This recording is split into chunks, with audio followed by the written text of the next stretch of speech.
Throughout history, the path of the aggressor has followed the same general course. The pattern of quick successes and the eventual downfall of the conqueror has been repeated through the ages.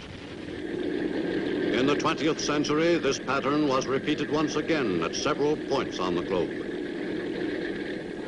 In the Orient, the Japanese embarked on a program of aggression which was to follow exactly the time-honored course.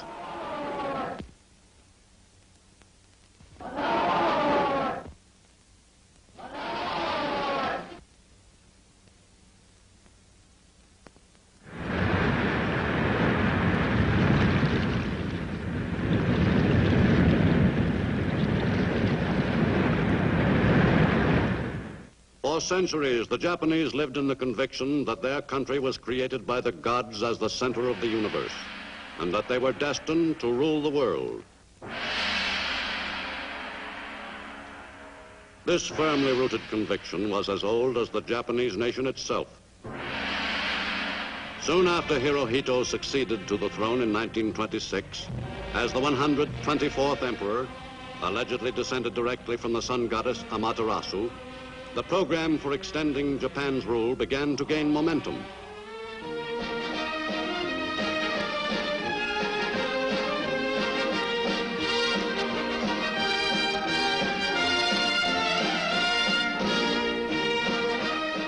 The command of Hako Ichi-U to bring the 8 corners of the world under one roof was part of Hirohito's inheritance.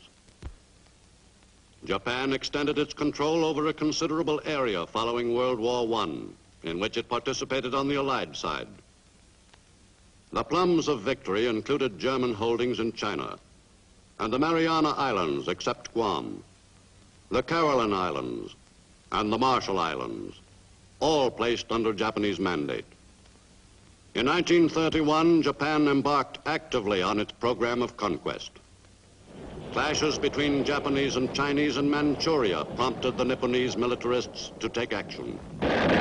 Without waiting for any formal declaration of war, Japanese troops attacked.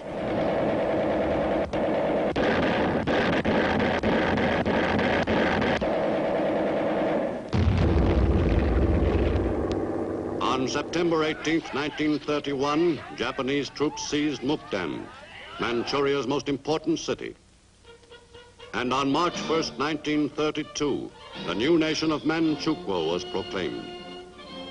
The new country was supposedly independent, but actually it was purely a Japanese puppet state. The opportunistic weakling Bu-yi was made the new ruler and was later installed on the ancient throne of the Manchus by the Japanese, who kept a discreet but firm control over the affairs of the new nation. To all outward appearances, the new Manchurian leaders were merely friendly neighbors of the Nipponese. Actually, Imperial Japan dictated the policy in Manchukuo.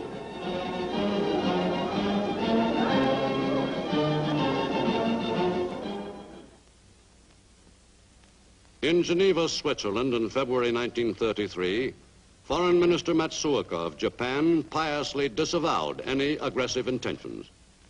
It is a matter of common knowledge that Japan's policy is fundamentally inspired by a genuine desire to guarantee peace in the Far East and to contribute to the maintenance of peace throughout the world.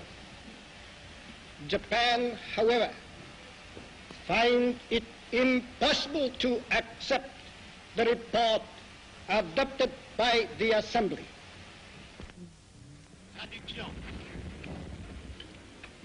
Monsieur le Président, Messieurs, c'est pour la délégation japonaise. With Japan's subsequent withdrawal from the League of Nations, its diplomatic position in relation to the other world powers deteriorated rapidly. Le Japon a été membre de la société. Japan set out quickly to consolidate its gains in Manchuria, which it planned to transform into a large continental war base.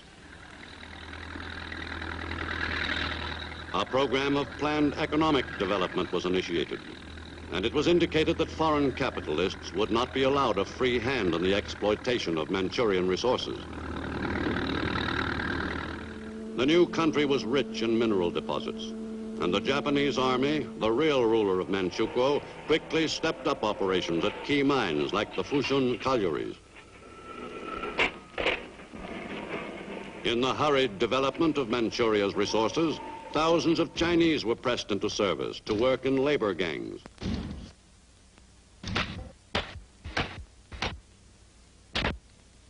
The Chinese in Manchuria, who comprised some 90% of the population, had the choice of working for the Japanese for a meager living or starving to death. Opium was easily obtainable through a Japanese monopoly, even though laws had been passed forbidding its use, except in the case of addicts. But unauthorized persons were able to purchase the drug illegally and were then often fined for breaking the law, thereby enriching their new rulers on both counts. A government system of checks on opium addiction was announced and supposedly put into operation, but no effective measures were ever taken to curb the practice. In strengthening its strategic position on the mainland, Japan moved quickly to consolidate its control of as many railways as possible. After seizing the Chinese-owned lines, the Japanese army directed that new roads be built. Several important lines which link key cities with port facilities, and a number of branch lines. This ambitious program of railway construction was designed to produce a network of routes over which Japanese troops could be moved quickly to meet emergencies at any point on the Japanese perimeter. Control of the South Manchurian Railway, Japan realized, would be of vital assistance in any movement southward if Nippon were to extend its area of influence on the Asiatic mainland. By March 1935, scarcely 3 years after the new nation of Manchukuo was established, the Japanese succeeded in gaining complete control of all Manchurian railways.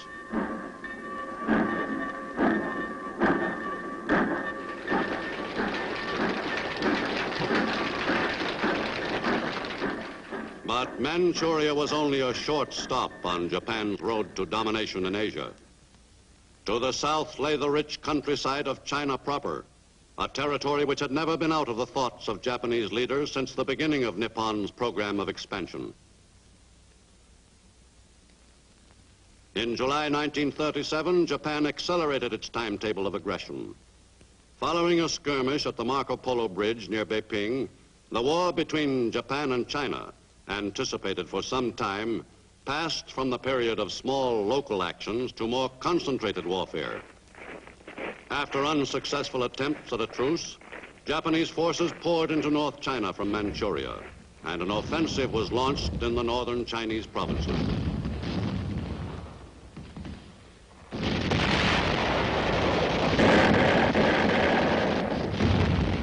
The Japanese advance against a somewhat disorganized enemy was rapid.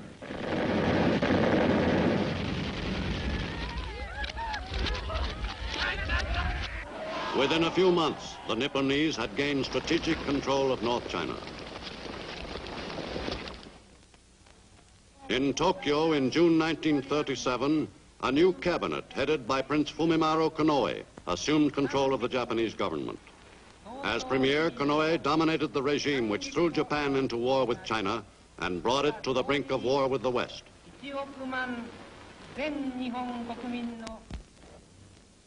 Committed to a sizable war on the mainland of Asia, Japan's militarists geared the whole nation to all-out production for the winning of that war, and any other wars that might develop as Japanese forces moved farther and farther from the home islands.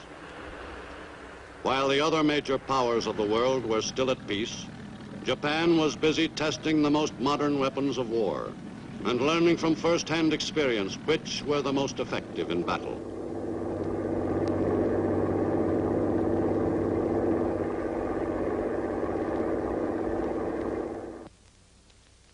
In the air arm of the Japanese forces, pilots found that the new Japanese fighter plane, the Zero, was the fastest, most maneuverable combat plane they had yet seen in the air. But in China, older models still proved more than adequate.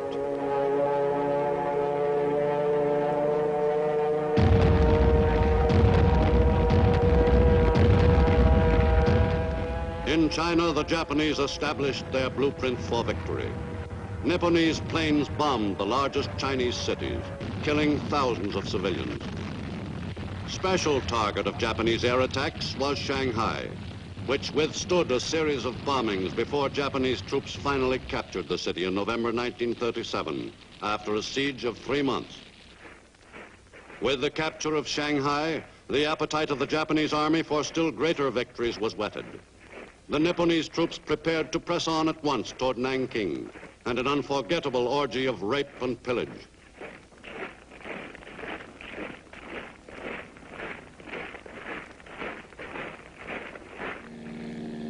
In mid-December 1937, the U.S. gunboat Panay in the Yangtze River was picked out by Japanese naval planes.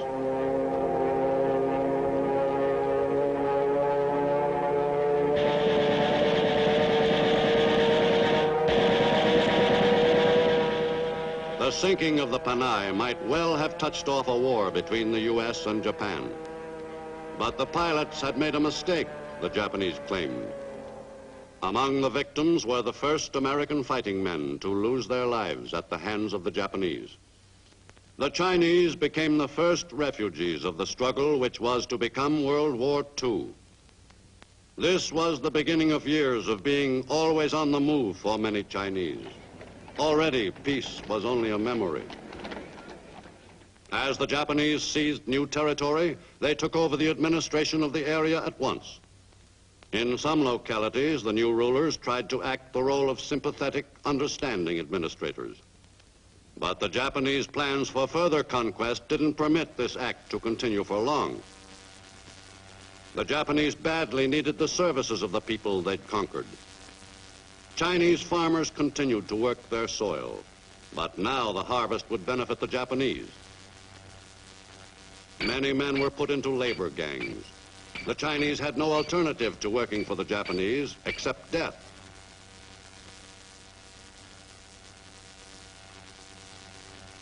Some Chinese labor gangs had the privilege of repairing buildings which had been bombed out by their new rulers. In one way or another, all able-bodied Chinese were worked unsparingly by the Japanese in their drive to bring more and more of Eastern Asia under the emperor's rule. With North China won and a continuing war with the Chinese in progress, the Japanese militarists looked still further south in their search for other lands to conquer. For the Japanese program of aggression called for a coordinated series of attacks on smaller countries with valuable resources, vital to the Nipponese war effort. The Philippines would prove a rich prize indeed.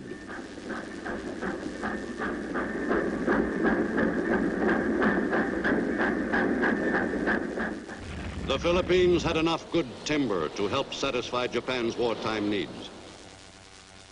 On the mainland in Southeast Asia, Malaya was of particular interest to the Nipponese High Command. For Malaya, though not especially large in area, produced some 56,000 tons of tin each year, 30% of the world's output. Even more important was Malaya's wealth in rubber. That British territory's plantations produced more rubber than the Nipponese could use. If Japan should find itself involved in a large-scale war, Malayan rubber would help materially in stiffening the backbone of the Japanese war effort.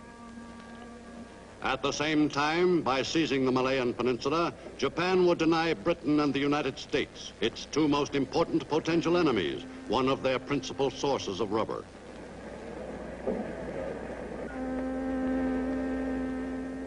Singapore, at the southern tip of Malaya, had great strategic value to any nation waging war in the lands which lay along the equator. The base at Singapore had a commanding position with relation to the narrow straits separating the Asian mainland and the Dutch East Indies. The invaluable stocks of oil in these exotic islands made them a high priority area for seizure by any Asiatic aggressor planning to wage all-out war.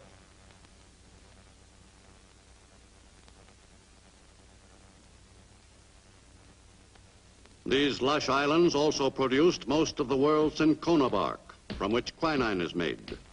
Since quinine was the most effective preventive for malaria, the cinchona bark was of paramount military importance to Japan. Still farther south, Australia would prove an important prize for any warring nation. In the down-under countries, wealth consisted largely of wool and livestock, both valuable commodities. Meanwhile, in Tokyo, the Nipponese demonstrated their friendliness with another aggressive power, fascist Italy. The festive atmosphere was heightened by the favorable trend of the year-old war in Europe for the Axis powers.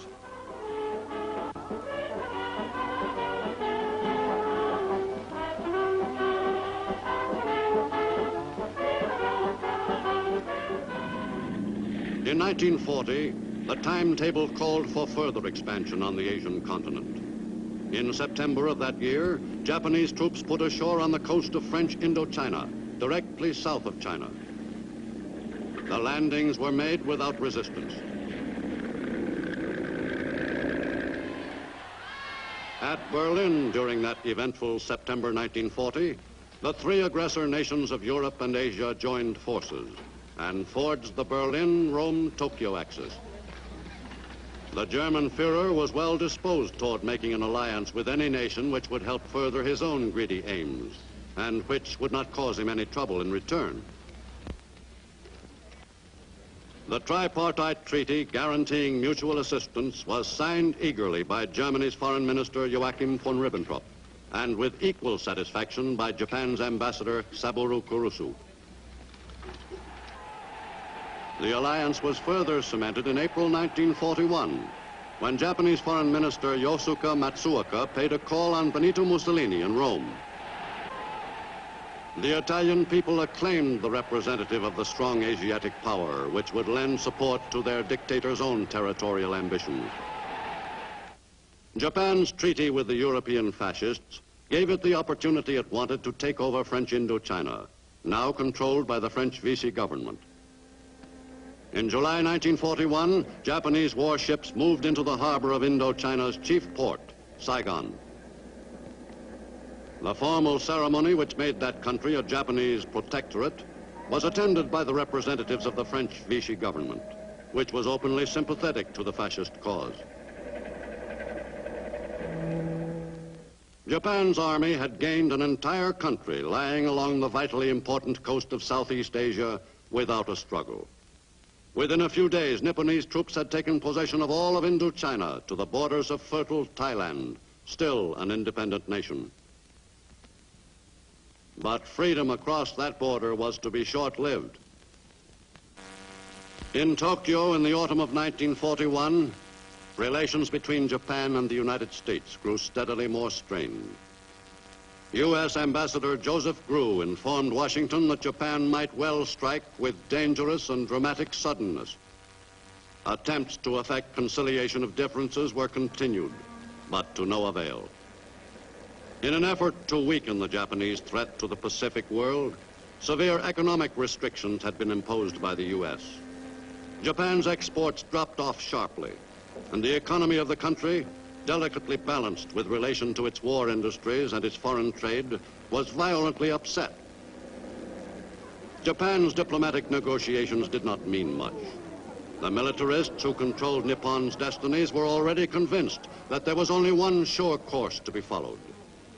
As the situation grew more tense, they pleaded for a unified national spirit.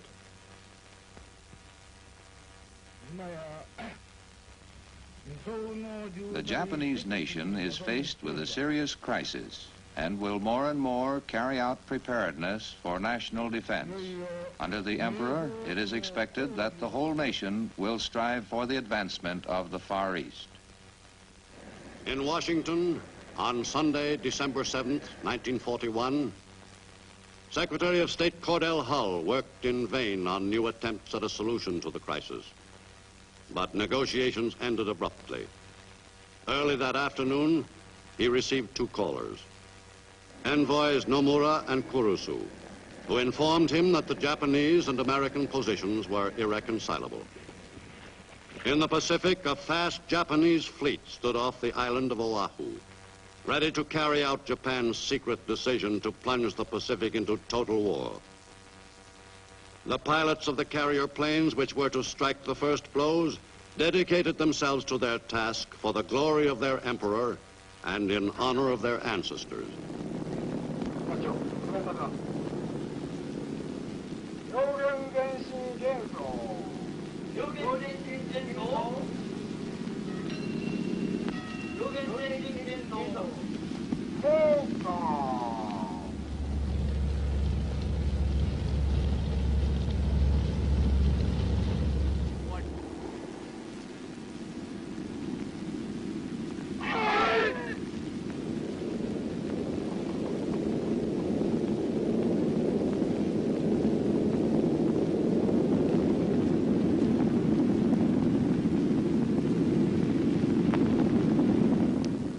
With the fleet less than 300 miles from the target area, the planes took off for the kill.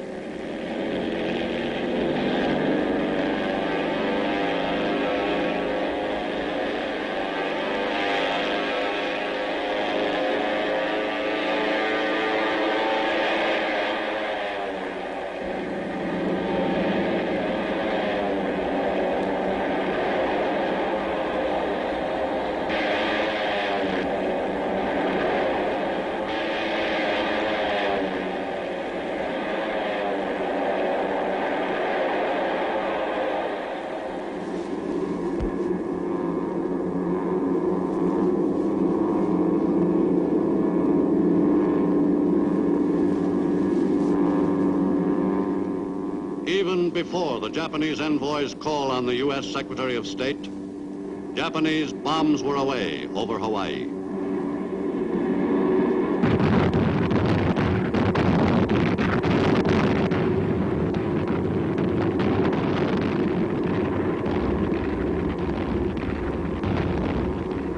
U.S. forces had 260 planes destroyed during the attack and suffered the staggering loss of 4 battleships, a cruiser and 2 tankers at Pearl Harbor.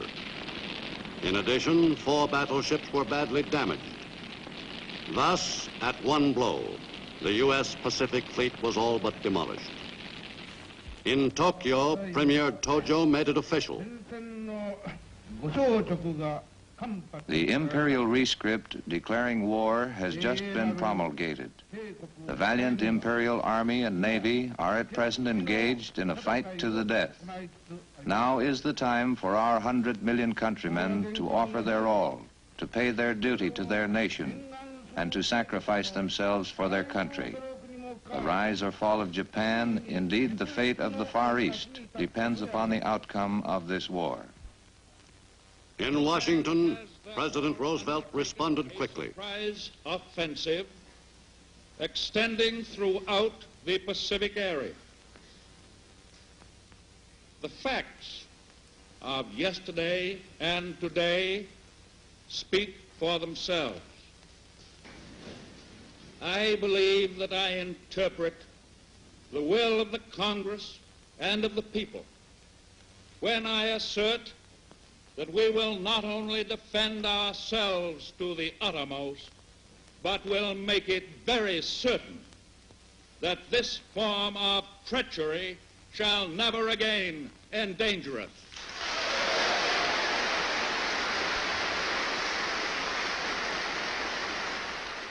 Both houses of Congress acted immediately, with but one dissenting vote.